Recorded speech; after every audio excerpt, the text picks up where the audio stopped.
মায়া বলল, কি হয়েছে, কথা বলেন না কেন? তখন আমি মায়ার দিকে তাকালাম, তারপর বললাম, বলেন, কি বলবেন? তখন মায়া বলল, আপনি কিসে পড়েন? তখন আমি বললাম, আমি ইন্টার ফাইনাল ইয়ারের পরীক্ষা দিয়েছি।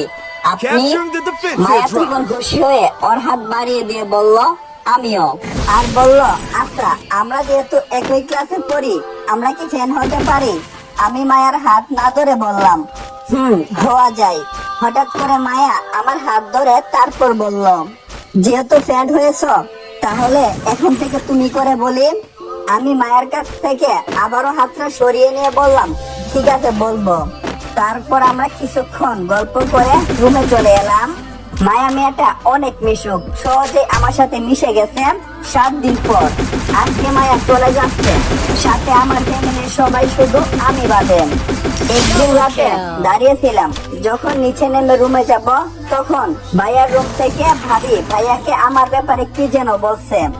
তখন আমি দরজায় কান লাগিয়েছিলাম, শুনতে পাচ্ছি ভাইয়া ভাবিকে বলছে, আচ্ছা, তুমি সবাইকে তোমার বাসায় যেতে বললে, কিন্তু সাজ্জাদকে যেতে বললে না কেন? তখন ভাবি ভাইয়াকে বলল, দেখো, তোমার ভাইকে আমি দুঃচোখে দেখতে পারি না, তার চেয়েও বড় কথা, তোমার ভাইকে আমার ভালো লাগে না, যার জন্য ওকে আমি যেতে বলিনি। তখন ভাইয়া কিছুটা রাগ করলো আর বলল, কি কারণে ভালো লাগে না সেটা তুমি একটু বলবে? তখন ভাবিও রাগী কণ্ঠে ভাইয়াকে বলে উঠলো, সেটা বলতে পারবো না, বলছি তোমার ভাইকে আমার ভালো লাগে না, মানে লাগে না, বেশ, এটা নিয়ে আর কোনো কথা আমি শুনতে চাই না। ভাবির এমন কথা শুনে ভাইয়া কিছু বললো না।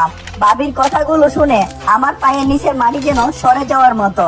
জানি না ভাবি আমাকে কেন পছন্দ করে না, ভাবির কথা শুনে ভালো লাগছে না, তাই আর রুমে গেলাম না, ছাদে চলে গেলাম।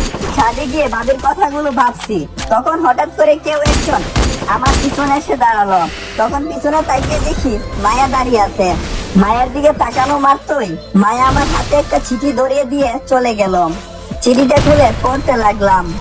চিঠিতে লেখা ছিল, তোমাকে প্রথম যেদিন দেখি সেদিন তোমাকে ভালোবেসে ফেলছিলাম, অনেকটাই ভালো লাগে, তোমার সাথে থাকতে ইচ্ছা করে।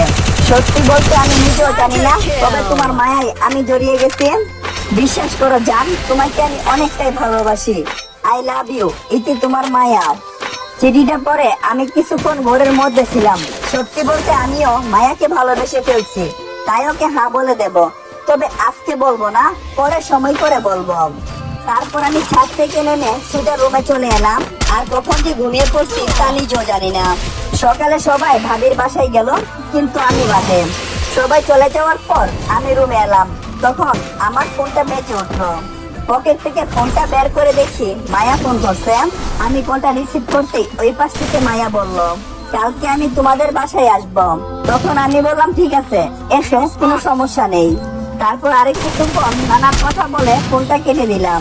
পরের দিন সকালে ছাদে গিয়ে বসেছিলাম, তখন কেউ একজন এসে আমার পাশে বসে আমার হাত ধরলো। তখন আমি তাকিয়ে দেখি মায়া, তাই আমি ওকে বললাম, তুমি কখন এসেছো?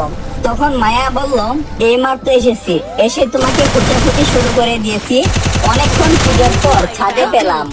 আমি বললাম, আমি বেশিরভাগ সময় ছাদের উপরে বসে থাকি, তাই আমাকে ছাদে বেশি পাবে। তারপর আমরা দুজনে বসে অনেক কথা বলতে লাগলাম। অনেকক্ষণ কথা বলার পর হঠাৎ করে